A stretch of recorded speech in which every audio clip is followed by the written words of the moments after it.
I'm Caroline. I'm a white woman with blonde hair and black top, and I'm sitting in a study. I'm Lisette. I've got long brown hair. I'm white with freckles. I'm wearing mustard dungarees with dinosaurs on, and I'm sitting in my study. Brilliant. So Lisette, thank you for agreeing to do this. And can you say what brought you to coaching and coaching with me in particular? It was serendipity. I was looking for something and I didn't know what. It felt like I was on the brink of a period of change, and as a freelancer, I didn't have the support of anyone, of an organisation, to get me through that period of time. So I was looking for something, and then I happened to see your post on Facebook about coaching, and there was a little description about what it was and who you were, and I did some digging, and I did some scurrying through your website and some asking of people, and my tummy said it was right. It just felt safe. And then I kind of thought, well, if it doesn't work, at least I've tried it. And I had no idea it was going to become such an integral part of my practice. That's exciting. So what was your impression of coaching, or what happened since then till now? I suppose my impression at the beginning was of what coaching isn't. It's not advice. It's not like professional mentoring. It's about teasing out what you know, and your absolute skill comes in getting out of me or the person you're coaching the bits that maybe they're too scared to delve into or have no direction.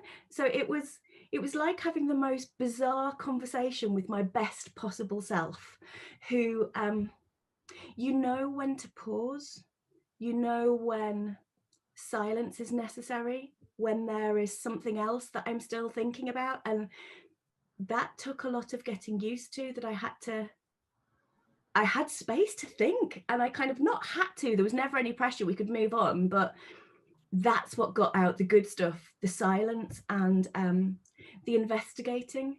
You would throw back a question which was articulated from my words, but enabled me to interrogate and go deeper and to unpick things and to follow the magic. That's what happened. We found some magic, and then I went outside of the room and made the magic happen. That's brilliant. Making the magic happen. On a more practical level, kind of how was it as an experience? Kind of, yeah. So it was an experience that was between 50 minutes and an hour long. We always made sure that I was comfortable in the space, that I was ready to begin. We worked out together what I wanted to achieve in the session, and we checked back in regularly throughout. And then there was space and time at the end to make sure I was okay, which was lovely. And then the benefits of that have been rather magnificent. What benefits have you found?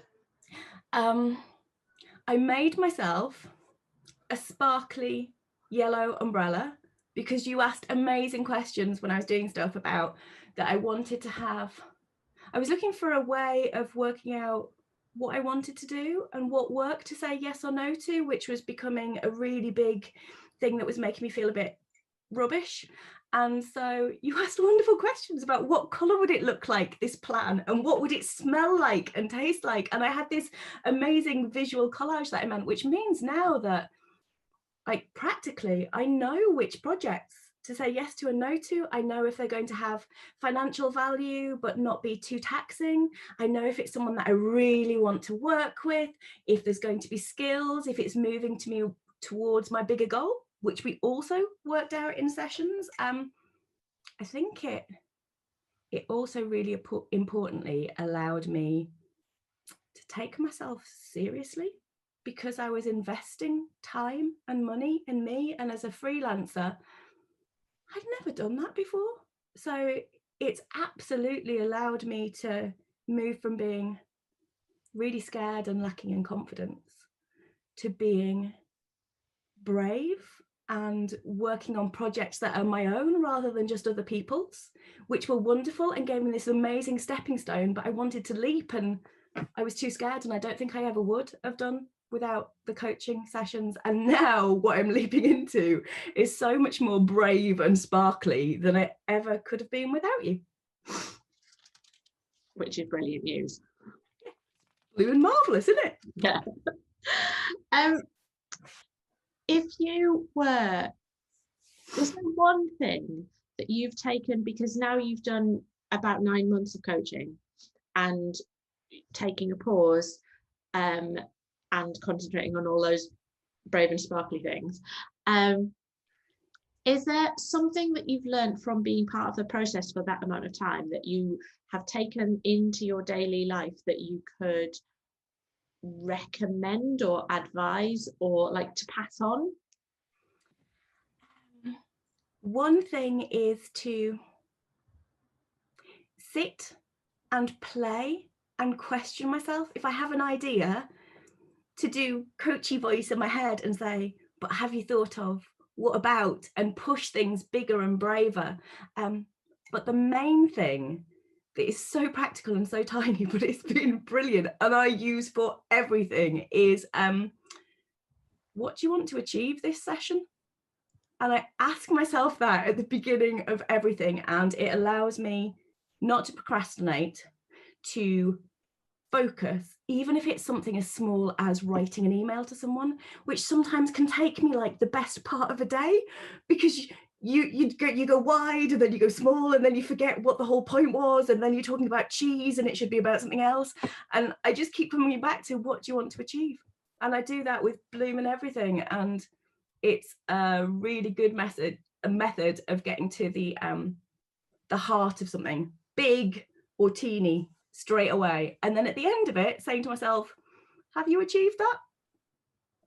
Top quality stuff, that is. Oh, fantastic. That's like really basic coaching 101. What do you want to achieve? Have you achieved it? And I love that that's your takeaway. Yeah, I mean, all the other stuff has been magnificent and wonderful, but this is just streamlined, especially my admin and email life, which as a freelancer is the worst part. You want to get rid of that so you can play. So yeah, just been superb, and just be brave.